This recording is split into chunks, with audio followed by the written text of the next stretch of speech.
You got into the safety business because you wanted to protect people, but somewhere along the way, the job started controlling your time, your schedule, your priorities, even your income potential. What if the expertise you've built over the years in the field can give you something more? More freedom, more control, more ownership of your future. I'm Sheldon Primus, the author of 7 Steps to Starting a Profitable Safety Consulting Business and the host of the Safety Consultant Podcast, with more than 350 episodes helping safety professionals become consultants and grow their career. Consulting changed my life. In fact, I'm a full-time RVer, and one consulting contract paid for my home I live in today. Now, I help safety professionals build their own consulting practice through bi-weekly coaching calls, accountability, and personal guidance. But this program isn't for everyone. Start with the Consultant Readiness Audit at sheldon.coach. What if everything we thought we knew about safety was just interference? From the host of the Rated R Safety Show and the founder of Safety FM comes the complete Signal Transmission Trilogy, now available in one powerful edition. Safety, in my opinion, the book that started the conversation. Safety Mutation, where the boundaries of culture, systems, and belief begin to break. And now, Safety Transmission, the final piece of the signal. For the first time, all 3 books are together in one volume. The Signal Transmission Trilogy, Complete Edition. This isn't just about compliance. It's about consciousness. It's about decoding the way we think, lead, and live, inside and outside the system. Whether you've been following the signal since the beginning or you're just now tuning in, this is the version to own. Search Signal Trilogy on Amazon or visit safetyfm.com to get your copy now.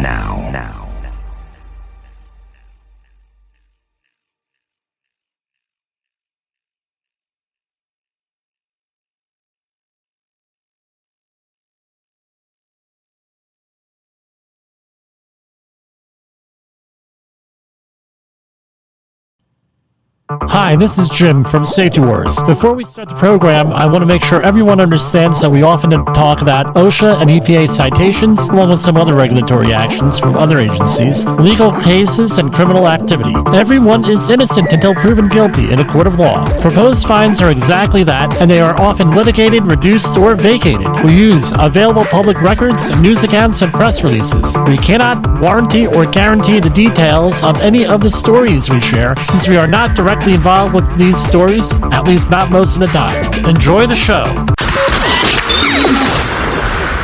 This show is brought to you by Safety FM. And from Region 3 of OSHA. Right? That's where we are. We're still here in Region 3. This is Safety Wars for Tuesday, June 10th, 2025. A lot of exciting things going on out there, right? That's a little dirty. Anyway, what do you get from being outside all day? Anything exciting happened in the last couple of days? Oh, we got a lot to say about that, but we're not going to do this. We're going to actually have an hour or 2 of Safety Wars. It's going to be live, or it's going to be on Rumble tonight and uploaded to Brighteon, where we're going to talk politics, because there's a lot of politics to talk about, a lot of safety to talk about. But no, I'll say this much. Right? I'll say this much. We talked several times on this show since we've been on the air, right? About the activists that are out there, right? And what the role of the activist is, and what the leadership of activists often does. Not all. I'm not saying all. Let me turn off the darn phone. I'm not saying all activists are evil. I'm not saying all activists are this. Well, and it goes both ways. What you are is a walking ATM for a lot of these leaders of any political movement, any religious movement, right? A good chunk of them. You're a walking ATM, and you're not going to, they're looking for people to do their work. Sometimes their dirty work. So, for example, you have folks out there who say, well, you know what? We're going to have a little bit of an event. And this is what we're going to do. We're going to, they get everybody all riled up or something happens. It's like someone who I knew who was involved in law enforcement in the 1960s said everybody would talk peace when a certain person came to an event, a rally and whatever, but there was violence afterwards. There was violence beforehand, right? And so what am I saying here? You had Occupy Wall Street back in 2011, I think it was. And you had a whole bunch of people there on Wall Street, and there were other places elsewhere. The people who did the organizing for that, did they end up in jail? Did they end up with that? How about the protests? Since, hold on one second. Regardless of your opinion, pardon me there, still getting rid of this cold. Regardless of your opinion on the situation in the Middle East, you have a lot of people out there on the college campuses, Harvard, Columbia being another one, right? Taking over buildings. They're not even parts of the student body out there. They're just out, people who are often paid. And yes, there are paid activists out there. You get involved. And with the Tea Party movement, it was the same deal. People get involved, they get excited, and then they go and they do stupid things. They're the ones who are getting arrested. They're the ones who are getting pepper sprayed. They're the ones who are getting tear gassed, and the leadership is somewhere in their silk and ivory tower saying how wonderful it is and keep it up and everything else. And they're out there. If they're a man, they're in their $1,500 to $5,000 silk suits. If they're a female, they're in about the same price range of whatever clothing they're going to wear. And they're up there eating their caviar and eating their filet mignon, Uber Eats all the time and everything else, drinking that Dom Perignon on your donations. And this is the way it is. And then all of a sudden, when the dirty work has to happen, like rioting, right? Whether it's January 6th or here in LA, all of a sudden they can't be found. They're not the ones going to jail. You're the one going to jail. So please, if you're involved with these organizations, please be careful out there who you get involved with, because they'll take you right down with them. They could not care less about anything, right? It's all about maintaining power, and it's all about promoting whatever cause they are. And this goes left wing, right wing, center of the road, radical, right? Apathetic, the whole thing, Well, what do you mean apathetic? How many people say, well, there's nothing that you can do to change. There's nothing you could do to make things better. So sit at home and play video games and watch those there. I got the sound effect here. Watch those. Yeah. Watch those. Maybe I don't have. Oh, yeah. Movies. You know which ones I'm talking about. And that's what happens. So please think about your future. Please think about who you're involved with. What is the outcome? All of this violence and everything, not going to get there. Now, let's talk about the other end. Our friend of the program, Jody Fisher, he was on the show. He and I was on his show. Then we also did right on this show, right? With the program, he brought up a very good point today. It was journalistic ethics, the truth. Could not agree more with him. Can we get the truth as to what's going on here? We're going to attempt to find at least some truth as I see it, as Jay Allen has said in his new book, his new series of books that you got to go out and get. Connection. Right? Connection. Can you make a connection with people? Right? Sometimes connections are important, but you need also content. So you need the truth here. On the other end, right, you have folks out there on the government end serving these warrants, and they pull up and they're in masks. The reason why they're in masks is that starting in January, when President Trump came in there, allegedly, this is the facts that we have as I see them. You know, different people see things differently. They were being targeted in their own community for raids, what have been called immigration raids, and everything else. According to the information that was released in the last 36 hours, these are not necessarily immigration raids. They were out to get some people who were involved with some really bad crimes, and if you happen to be there, you got right with them, and you were an illegal immigrant, then you got caught in the dragnet. That's what was released. That's what one side is saying. I don't know. I wasn't there. So what am I saying? Context drives behavior. You got to have that there context. And we're going to get into this a little bit more in depth in Safety Wars Hour 2 tonight here, which will be available on our Rumble platform at JCP Technical Services, and also on Brighteon at JCP Technical Services.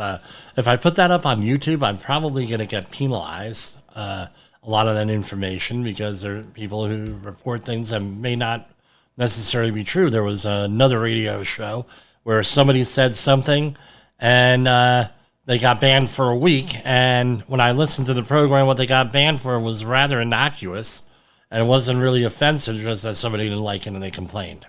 So with that, so we're going to take a brief commercial break here, and we're going to come back at you.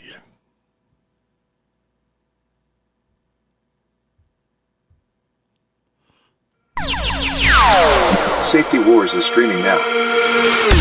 SafetyFM.com.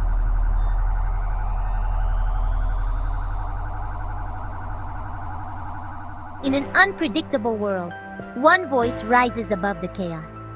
Meet Jim Polzo, a seasoned safety expert who's navigated through some of the most dangerous scenarios, from anthrax, explosive cleanups, disasters, and numerous environmental cleanups, and lived to tell the tale.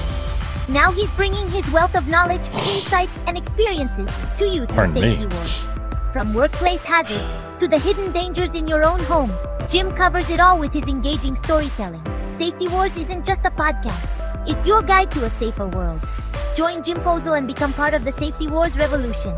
Available on Spotify, Apple Podcasts, YouTube, and wherever you get your podcasts and videos. Safety Wars. Your safety is our mission. In the professional safety community, communication and planning are just a few keys to your program's success. The question many practitioners have is, where do I start? Dr. Jay Allen, the creator of the Safety FM platform and host of the Rated R Safety Show, has built a global foundation to help you along the way. Go to safetyfm.com and listen to some of the industry's best and most involved professionals, including Blaine Hoffman with the Safety Pro, Sam Goodman with the Hop Nerd, Sheldon Primus with the Safety Consultant, Jim Pozell with Safety Wars, Emily Elrod with Unapologetically Bold, and many others. As individuals, we can do great things, but as a team, we become amazing. Dial into safetyfm.com today and surround yourself with a powerful force of knowledge and support.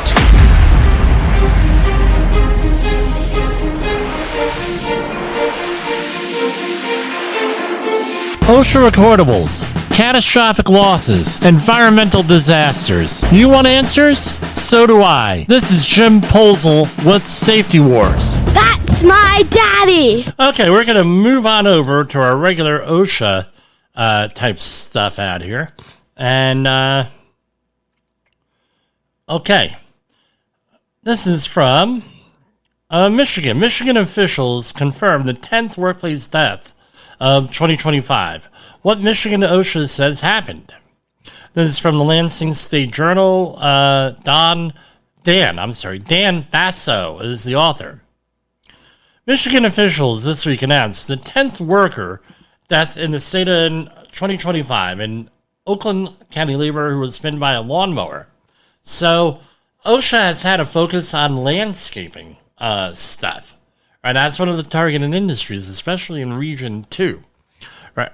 The Michigan Occupational Safety and Health Administration said the fatal incident took place on May 28th in Oakland Township, and the victim, whose gender was not released, died on May 31st after being hospitalized. The 32-year-old laborer was operating a riding lawnmower along the edge of a steep embankment with a 10-foot drop into a drainage ditch. The lawnmower overturned and pinned the victim at the bottom of the ditch for 5 minutes before co-workers could free them. He was transferred to the hospital where he died later on. Rest in peace. Again, lawnmowers. Familiarity often breeds complacency. Right? The other thing is this. Right? We're not here to blame the worker on this. Who the hell was in charge here? Did that lawnmower have rollover protection? Some of them do, some of them don't. Was that the appropriate piece of equipment for that? Did the person have their seatbelt on? And again, we're not blaming the operator. What about the person in charge here? Was he or she the person in charge? Lacking context. You got to have the context here with this. Was the weather? How was the weather in this area? And a million other questions could happen. Ask those better questions out there. I was investigating an incident this week. Guess what? Asked a whole bunch of questions. All of a sudden we found what the context was, and hey, everybody felt good right about it at the end of it. Thank God nobody was hurt. A 43-year-old cement finisher in January in Altman died of inhalation using whatever that is. Using propane-powered equipment in an enclosed barn without ventilation, a second worker was hospitalized. And this is all from Michigan. January 16th, a 42-year-old laborer died when they were struck by the tongue of a trailer. February 10th, Traverse City, a 29-year-old roofer fell 20 feet to the ground. February 12th, a 34-year-old pipe fitter died when a trench in which they were working in caved in. We're having Trench Safety Week coming up in a couple of weeks here. April 7th in Dundee, a 63-year-old machine repairman was struck and pinned by a motorized arm near a conveyor line. April 15th, 64-year-old truck driver was struck by a semi-trailer while attempting to hook it to the truck. May 14th in White Cloud, a 38-year-old arborist was killed when an oak tree fell, presumably on him. Or her, right? May 24th in Comstock, a 71-year-old machine operator fell and was struck in the head while cutting bands from metal tubing. A lot going on there with that. That's from Lansing State Journal. Here is one from Eyewitness News, Channel 7 in, I believe, Chicago, WLS. A settlement has been reached in a lawsuit over a construction worker falling to his death at the University of Chicago Medical Campus last year. $23 million settlement is for the family of 26-year-old David O'Donnell. In June 2024, he and another co-worker plummeted 8 stories while on a scaffolding at a new cancer center. The wrongful death lawsuit targeted the construction company and others. It's argued that the scaffolding was not properly secured. Second worker who fell, Jeff Sprika, survived but was badly injured. His lawsuit is ongoing. So the fact that they didn't take a workers' comp situation here, I don't know with all the particulars are, but they have a thing here, link here. But he's about to meet his best friend. The legal battle continues as the tragic construction accident. This is from a couple of months ago. What's wrong with you? And the scaffolding came apart, causing them to fall more than 100 feet. O'Donnell, who was just 26-year-old, died from his injuries, while Jeff Sprika, still in the hospital with serious injuries to his brain. Their lawsuit alleges workers complained about the stability on that corner days earlier when the scaffolding was lowered to the ground. So this sounds like a suspended scaffolding is what it sounds like. I think it goes without saying that both of these families are rocked to their core, have been rocked to their core.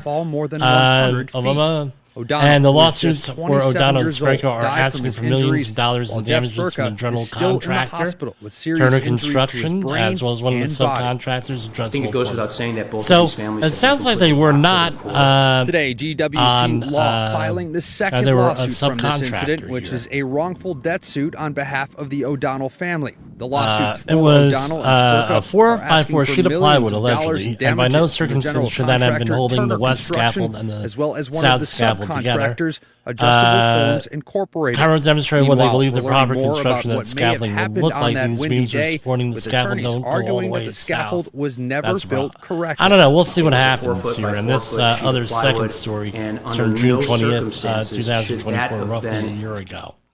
So, very, very, very sad situation. Again, what do you need for a suspended scaffold or any scaffolding? It has to be constructed under the direction of a competent person. Now, the other thing is this. New York City, and this sounds like a suspended scaffold. I don't know if it was or not. They require licensing for these scaffolds on Department of Building jobs. So this, is there a scaffolding license requirement for Illinois or Chicago? I don't know. But that's something you need to double check wherever you're working. The other thing is this. Any work was being done on the project itself. Depending on where you live, after 2 workers fell yesterday, New York City being one of those places, and New Mexico being another one. 27-year-old the state does prosecute his injuries after the fall. So his family tells us he was not a technical the fact engineer that this is settled out of court and everything. There's no mention of criminal activity here. What's happened but to us. that's also it's always devastating. My parents one of my questions. Are horribly is there crushed criminal by this. Activity with this? And you're I saying, well, Jim, what do you mean? Nobody wants to go to work to get hurt. I've seen. I can name. He was the best big brother ever. He was a great role model. He was always there for his family. Definitely 3 cases. He was there for his friends too. He had so many good friends, and he loved all of them dearly. Facilities I've been at, work sites I've been at, where people did, where the safety people and competent persons did deliberately not worked for his company. High-tech Steakhouse, to overexpose and his people to father chemicals shares and to hurt that people. O'Donnell was working on a what do you mean, Jim? Scaffold well, on we were on workers one do site not need to be tethered. At a oil facility we're on site where for a second day, nobody liked and a spokesperson. A certain safety professional, and they were bullying him and bullying him and bullying him and everything else. And he was supposed to be doing industrial hygiene monitoring at this facility. Specifically, was for tetraethyl lead. It was a 35 compound screen, general for VOCs, and the third one was for polychlorinated biphenyls, PCBs. So the manifold had 3 different tubes on it, if memory serves right. Might have been 2, but anyway, 3, right? And he just said, "Oh, you know what? These things are they're like not comfortable. I get it. You're not supposed to wear." So what we're going to do is we're going to just leave them over my truck. We're going to make it nice and convenient for you. Well, you're never going to get anything anyway. And he also did that with the real-time monitoring equipment. Back in the day, H-New, if you remember, the old-fashioned HW101, and the MSA 361s, 3 gas meters, not 4. Why we talk about 4 nowadays? Then it was 3. Well, O2, LEL, and H2S. So he's just decided, hey, I'm not going to do this.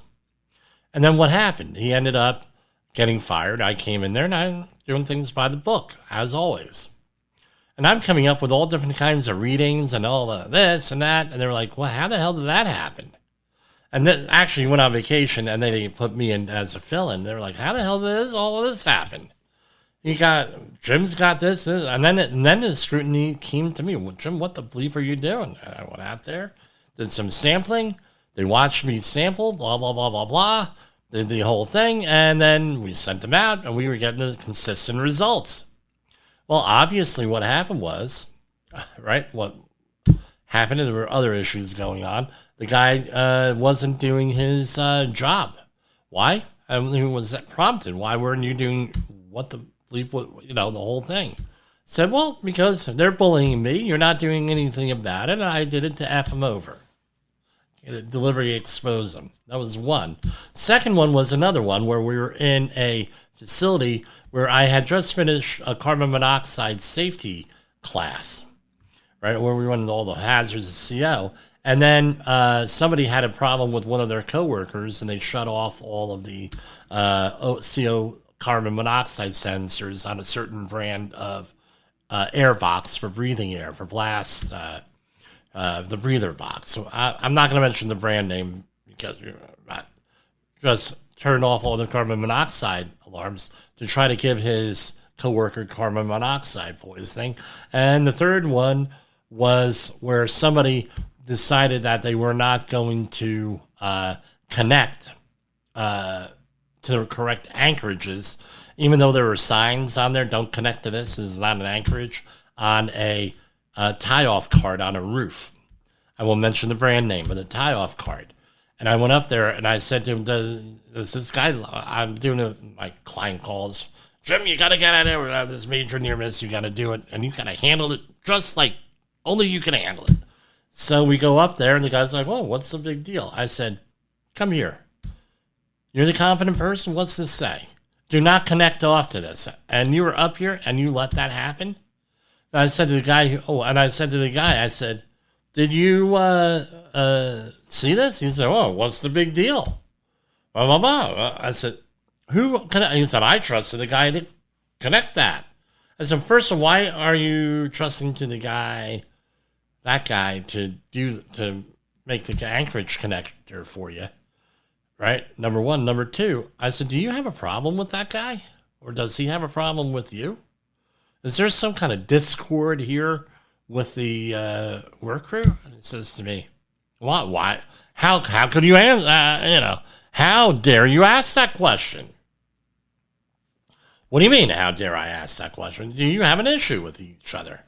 And he says, no. I said, well, because I tell you what, the first thing I would say if you fell off the freaking roof here, if I was an investigator, the first thing I would say, this guy deliberately killed you. It was like criminal level negligence here. Because it says right on here, this is not an anchorage point, and he connected you to the anchorage point on the card. Well, that's kind of, are you sure? And then all of a sudden, they realized, oh, wow, well, this could actually happen. And let's take it. Now, you're blaming the worker, Jim. Not blaming the worker. One of the people who was involved here was the competent person, was the owner of the company. And he was setting the stage for all this stuff. Way it is. He set the stage. He set the tone. And he was accepted. It was acceptable for him as the competent person and the owner to connect off to an unsafe anchorage point. Oh, yeah. And it happens. It happens. Again, it's criminal level negligence. That, even in New Jersey, they would probably convict you on that. Here, you were supposed to do something and you didn't do it and someone got killed. I think that's one of the few times that they probably would charge you criminally. Here we have, and in case you say, well, Jim, you're full of Guuvno. Here we have a story from Davenport, Florida.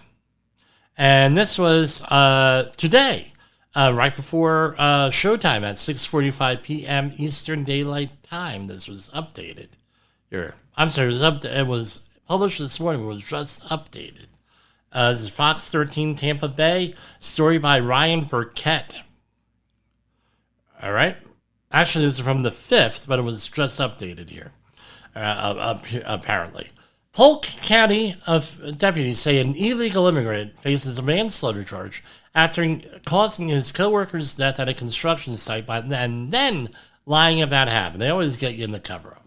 The backstory: the Polk County Sheriff's Office says investigators responded Wednesday to reports of an industrial accident at the Grand Point Apartments, a new complex off Founders Way in Davenport.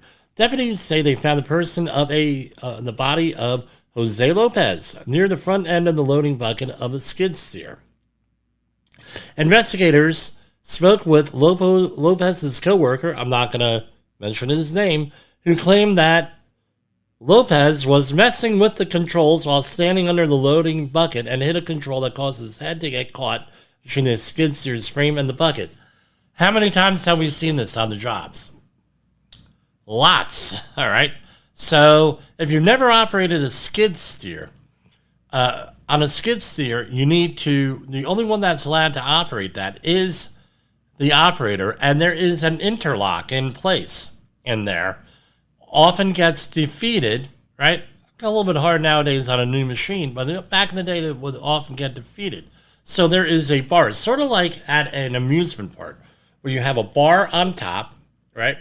By the way, I'm a trainer on these, so there's a bar on top, and it pulls it down, and you pull it down, and then now all the controls work. You can move it back and forth and everything else. So you have that, right? On that. So that's the context. That's the kind of machine that we're dealing with here. Martinez told deputies he was standing several feet away. I'm sorry, I didn't mean to say the name. So he's innocent until proven guilty here. Was standing several feet away from Lopez and never touched him. But investigators found no footprints in the area where he claimed to be standing at the time. The detectives say the perpetrator had Lopez's blood in his pants as well, and there was also blood splatter in the cab of the skid steer except for certain areas where the operator would have been seated.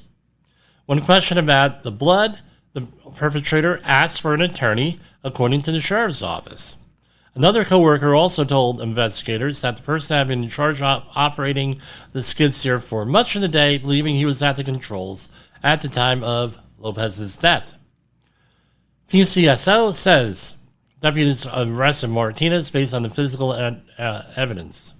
So he faces a manslaughter charge, which could be upgraded from a second-degree felony to a first-degree felony due to his immigration status. He's in the Polk County Jail and is being held by ICE, according to the sheriff's office. Right? Again, my question would be, and I could almost guarantee you OSHA is going to be saying this, how are you paying these people? Because you have an illegal immigrant here, were you paying him allegedly illegal immigrant? Were you paying him under the table? Because you were paying him under the table, that means you're pretty much exempt, in your mind at least, from complying with any OSHA regulations, including training, workers' comp, there's another one, state law, and a whole bunch of other stuff. And was that other gentleman, the victim, unfortunately, what was his status now? See, you open up a whole big can of worms here with this, right? So the employer, and the other thing is this, let's review this. Is the employer, right? Yeah, no one wants to be the employer. Everybody wants to be the boss. Well, I'm not the employer, so I don't have to worry about it, and the hell with you. Well, that's not how the IRS sees it. The minute that you say, you know what, the job starts at 7 a.m., guess what? You're the employer. The way it is. This is from the Columbus Dispatch. Grove City manufacturer ordered to pay $500,000 for a 2020 worker's death and OSHA violations. A manufacturer with a Grove City plant was ordered to pay $500,000 fine after being found guilty of willfully violating OSHA standards leading to an employee's death in 2020. Zachary Ledbetter, 20, died on June 11, 2020, 5 days after he was crushed inside a machine at a certain employer. On June 9th, the U.S. District Court Chief Magistrate Judge Elizabeth Preston Devers ordered the company, and by the way, for complete disclosure, I have worked for this company before. They were a subcontractor for a general contractor. Right? The company pleaded guilty to willful violation of OSHA standards. And you know what I am going to do is copy. Hold on. Give me a second here. Let me send this over to my client.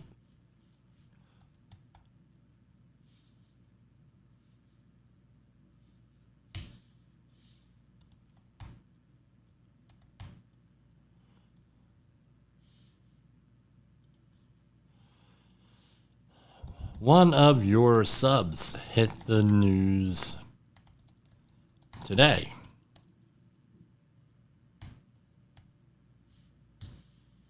Hold on.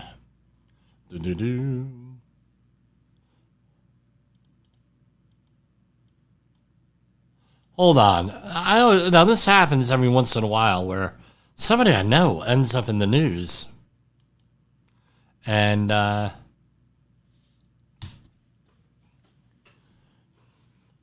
anyway. Wow. Okay. This is from Union Pacific Railroad worker killed by a train in Nacogdoches, officials say. This is out of Texas. A Union Pacific Railroad worker died, and again, everyone's innocent until proven guilty, while working near the South Fredonia Street Railway crossing in Nacogdoches. The Nacogdoches Police Department said officers responded reports that someone had been struck by a train on Monday. And and it's under investigation. Now, we'll keep you updated on that if anything comes up there. So, again, one of the big things, getting hit by a train. Not very good. Not though necessarily the way you want to go. We're going to go to another commercial break. And we will see you on the other end here.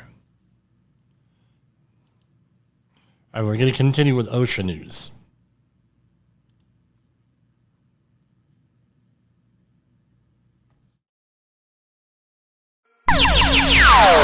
Safety Wars is streaming now. SafetyFM.com.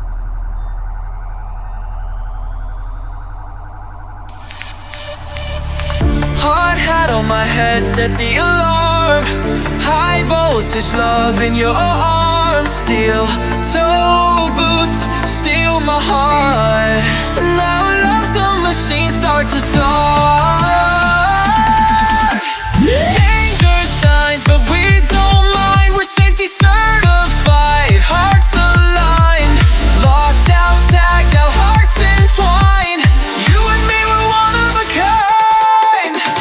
Fire extinguisher, spark of desire. Emergency exits, this love's on fire. Hard hat area, yeah, we comply. Our love's as strong as reinforced supply. Our love's like gears, it turns so true. Turbines of passion spinning with you. Mechanical love, it's built to last. Safety first, romance moving fast. Danger signs, but we don't mind. We're safety certified. Hearts aligned, locked out, tagged out, hearts entwined. You and me, we're one of a kind. Worksite romance, it's OSHA approved. Love that's steady, never misused. Red tape barriers can't keep us apart. Love evolves, safety from the start. Danger signs, but we don't mind. We're safety certified. Hearts aligned, locked out, tagged out, hearts entwined. You and me, we're one of a kind.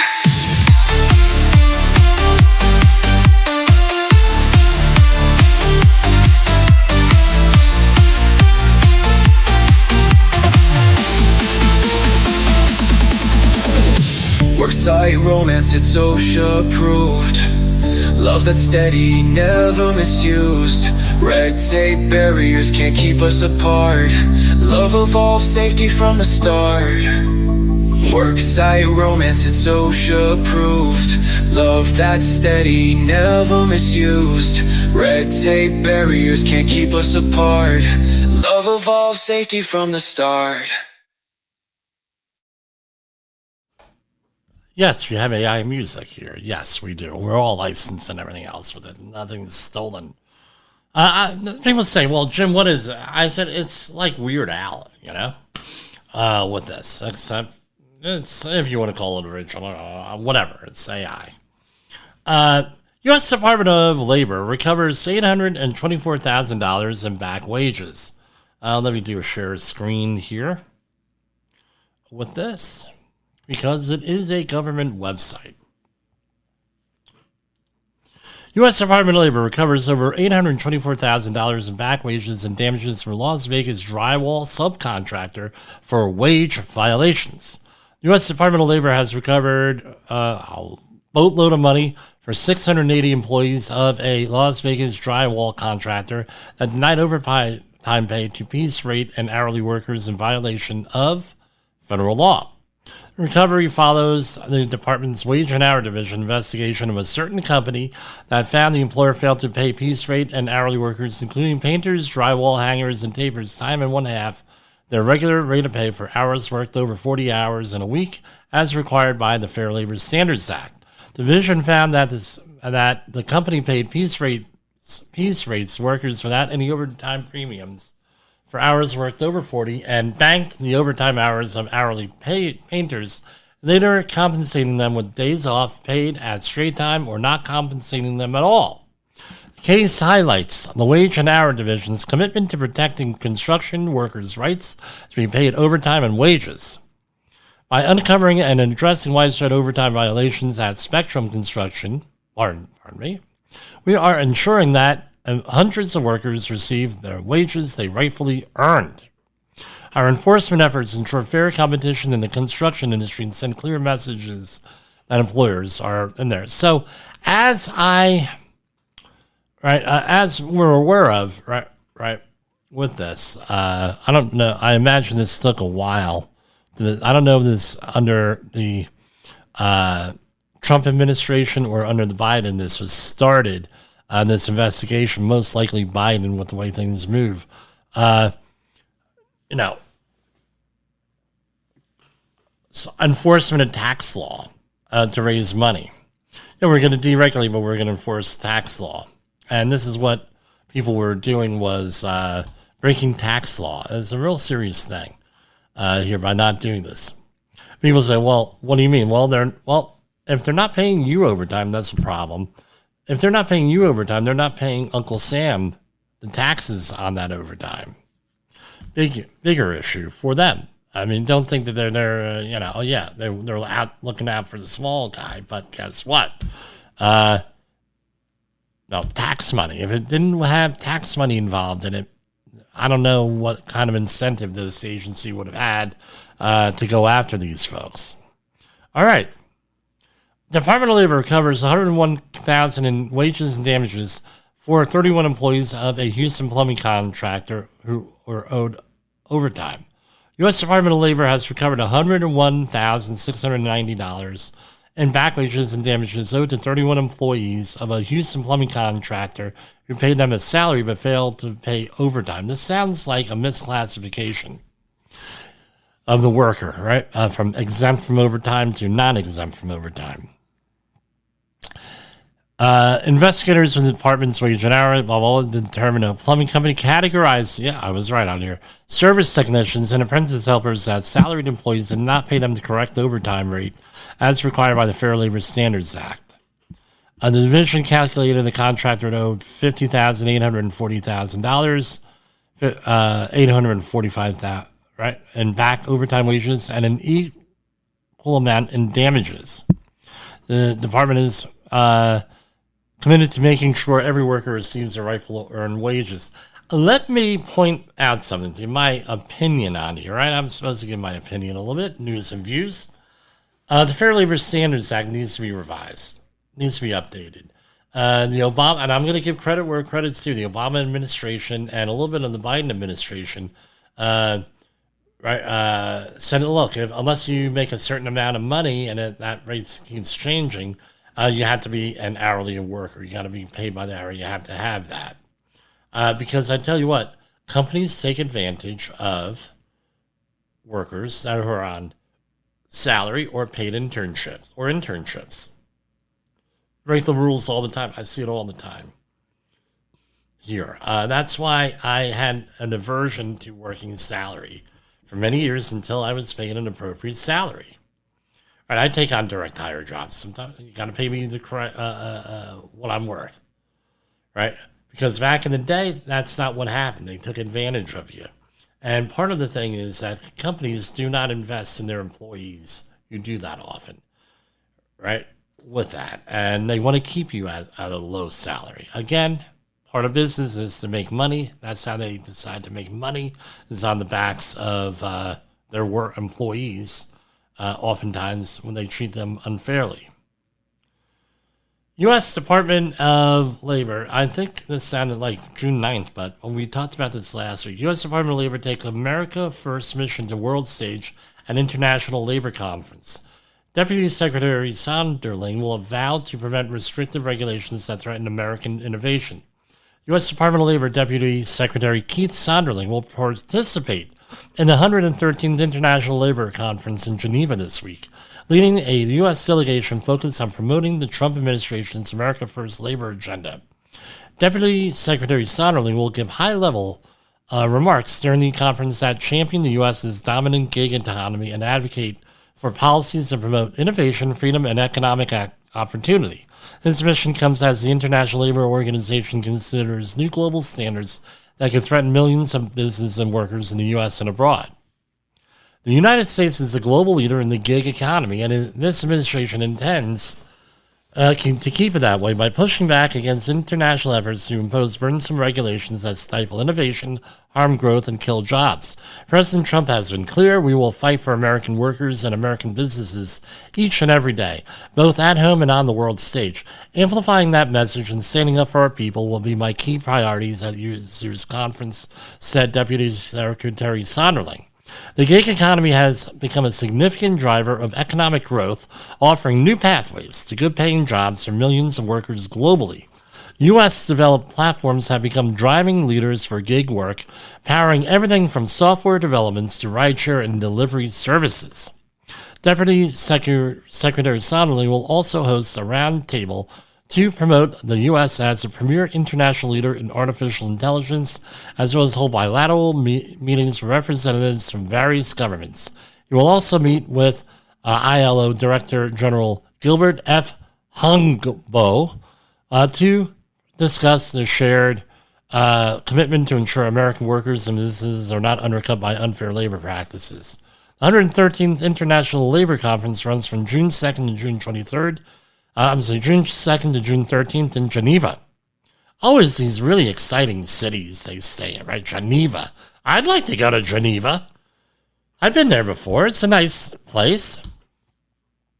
More than 6,000 delegates are registered to attend the conference, representing governments as well as employers and workers' organizations from the 187 member states.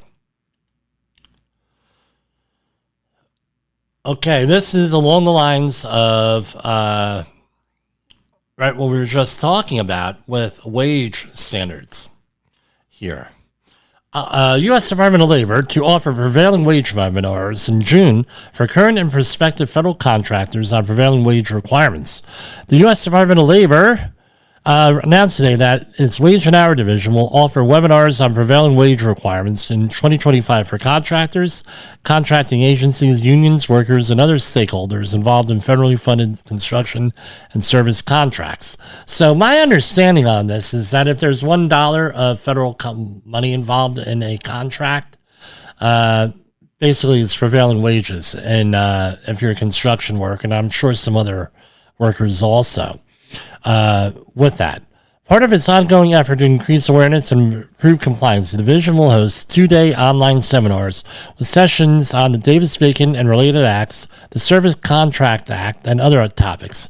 Participants can choose between the sessions offered on either of the 2 days. Webinars are scheduled for June 25th to 26th and September 24th to 25th. And they say, learn more about this. We're going to click on that in a minute, right? These events help educate federal contractors seeking opportunities to employ skilled workers in communities across America. These programs are part of the department's commitment to providing employers with useful training and assistance to avoid non-compliance with prevailing wage laws. So let's click on here. They require a pre-registration here. On March 14, 2025, President Trump issued Executive Order 14236, additional rescissions of harmful executive orders and actions which revoked, among other items, Executive Order 14026 of April 27, 2021, increasing the minimum wage for federal contractors. Pursuant to Section 2D of Executive Order 14236, the Department of Labor is no longer enforcing Order 14026 or the implementing rule. Will take steps including rescinding 29 CFR Part 23. The Wage and Hour Edition, that's their notice. The Wage and Hour Division will offer virtual prevailing wage seminars, provide training and outreach on topics such as the Davis-Bacon Act, and going on and on and on. So March 18th and 19th they had one, June 25th and 26th. Right, and it gives you everything there with that. So if you're on a federal contract, I would advise you to go and check that out. All right, and now I got to go back to the regular screen because we're getting into non-government websites here.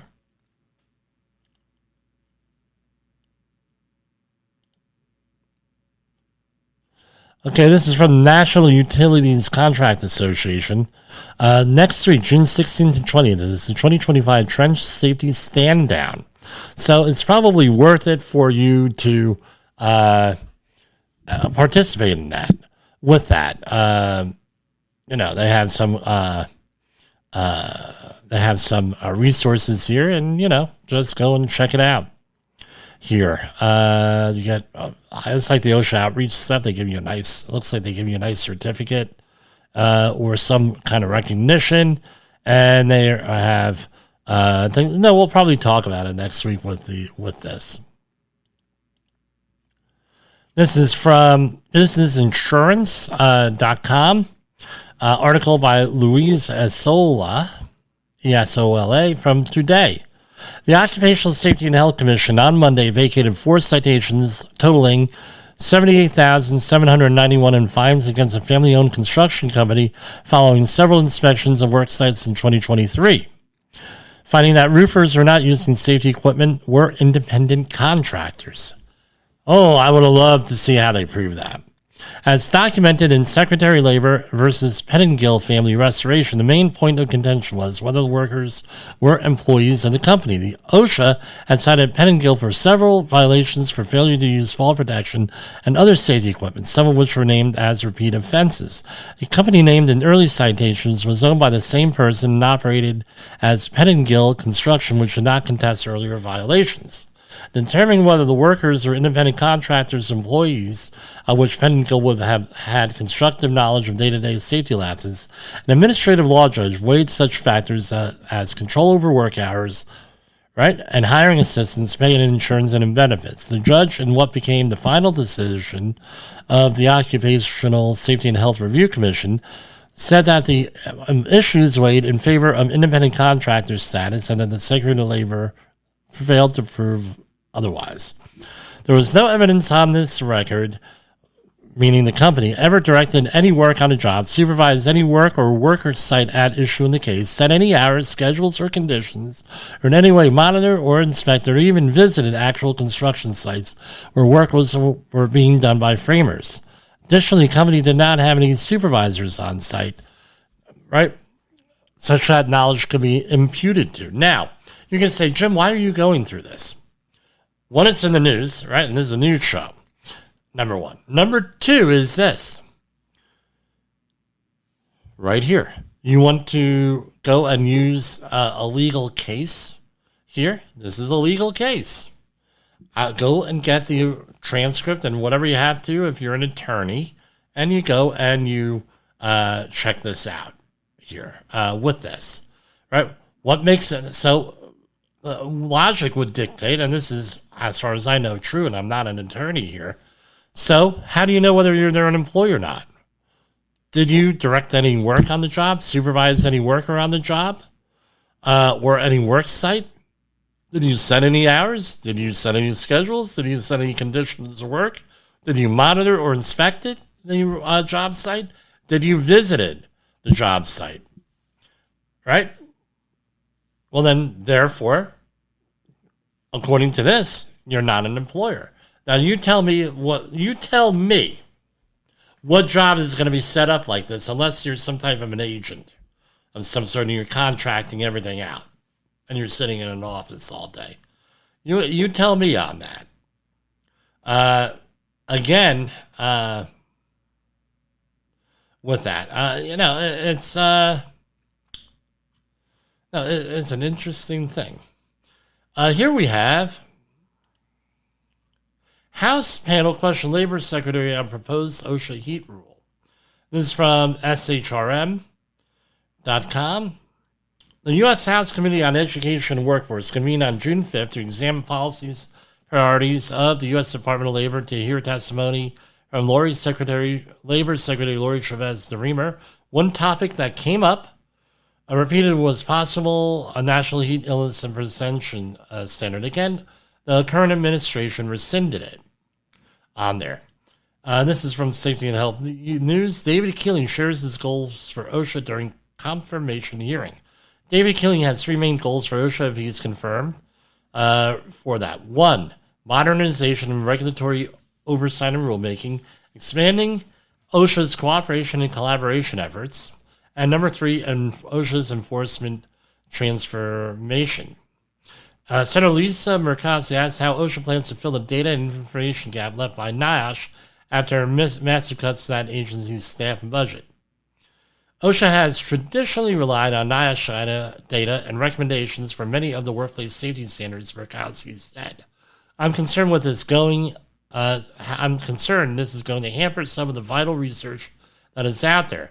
Keeling said OSHA could use data and research from professional groups and private entities to help fill some of those gaps. He also said, obviously, I'm not in place and haven't spoken to the career side from OSHA on that point. He concluded there are ways to fill the gap, not necessarily easily, but there are ways. Another senator asked about OSHA's proposed standard on emergency response. The agency published the proposal, right?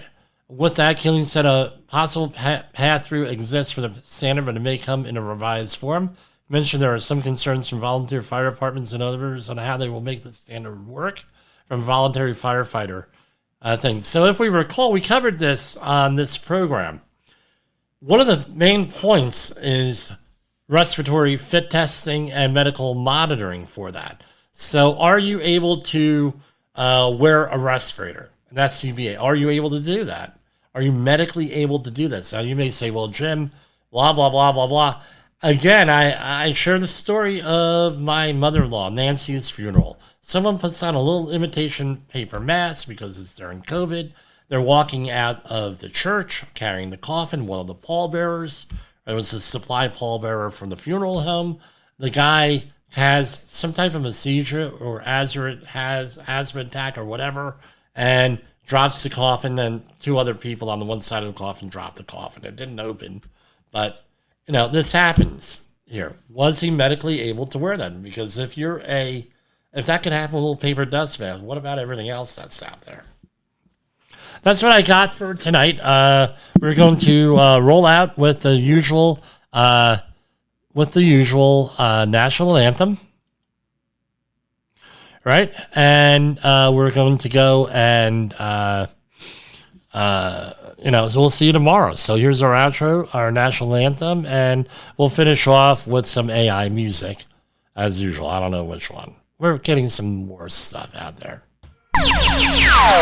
Safety Wars is streaming now. SafetyFM.com. The views and opinions expressed on this podcast are those of the host and its guest and do not necessarily reflect the official policy or position of the company. Examples of analysis discussed within this podcast are only examples. They should not be utilized in the real world as the only solution available, as they are based only on very limited and dated open source information. Assumptions made within this analysis are not reflective of the position of the company. No part of this podcast may be reproduced, stored in a retrieval system, or transmitted in any form or by any means, mechanical, electronic, recording, or otherwise, without prior written permission of the creator of the podcast, Jay Allen.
Route 80 is supposed to be opening up this week, so we're just going to do one more round.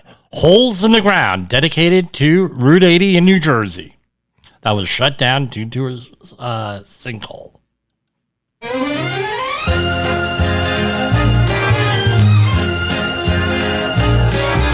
Blacktop stretch, but there's no sound. Underneath the earth falls down. Forgotten veins left long untamed. Try that again. Route 80 sun.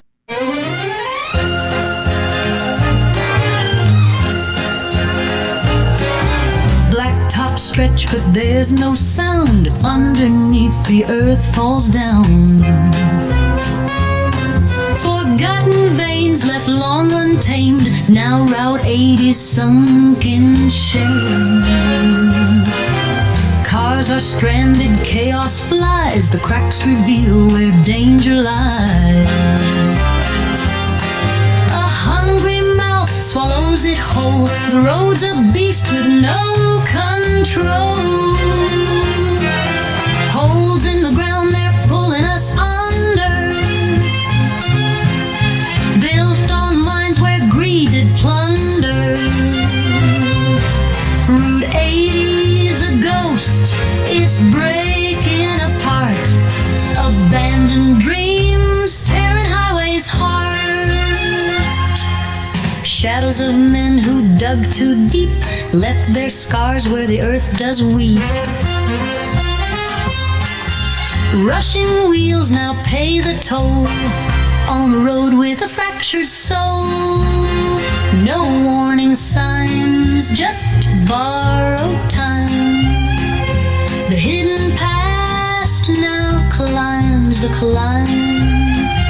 A history that won't stay buried by the weight the earth was carried. Holes in the ground, they're pulling us under. Built on mines where greed did plunder. Route 80's a ghost, it's breaking apart. Abandoned dreams, tearing highways hard.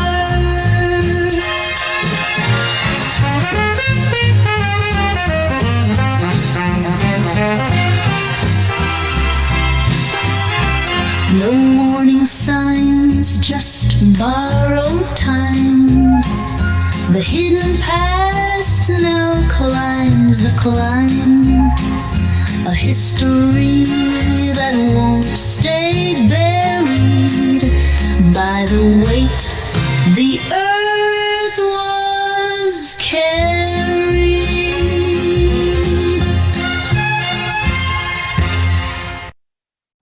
You got into the safety business because you wanted to protect people, but somewhere along the way, the job started controlling your time, your schedule, your priorities, even your income potential.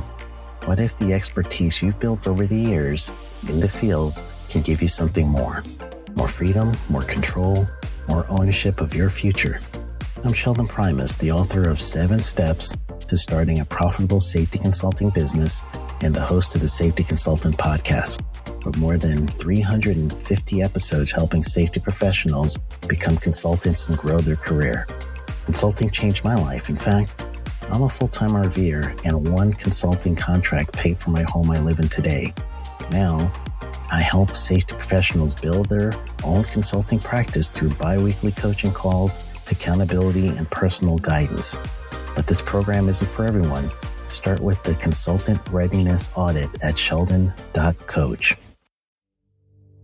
What if everything we thought we knew about safety was just interference? From the host of the Rated R Safety Show and the founder of Safety FM comes the complete signal transmission trilogy, now available in one powerful edition. Safety, in my opinion, the book that started the conversation. Safety Mutation, where the boundaries of culture, systems, and belief begin to break. And now, Safety Transmission, the final piece of the signal. For the first time, all 3 books are together in one volume. The Signal Transmission Trilogy, Complete Edition. This isn't just about compliance. It's about consciousness. It's about decoding the way we think, lead, and live, inside and outside the system. Whether you've been following the signal since the beginning or you're just now tuning in, this is the version to own. Search Signal Trilogy on Amazon or visit safetyfm.com to get your copy now.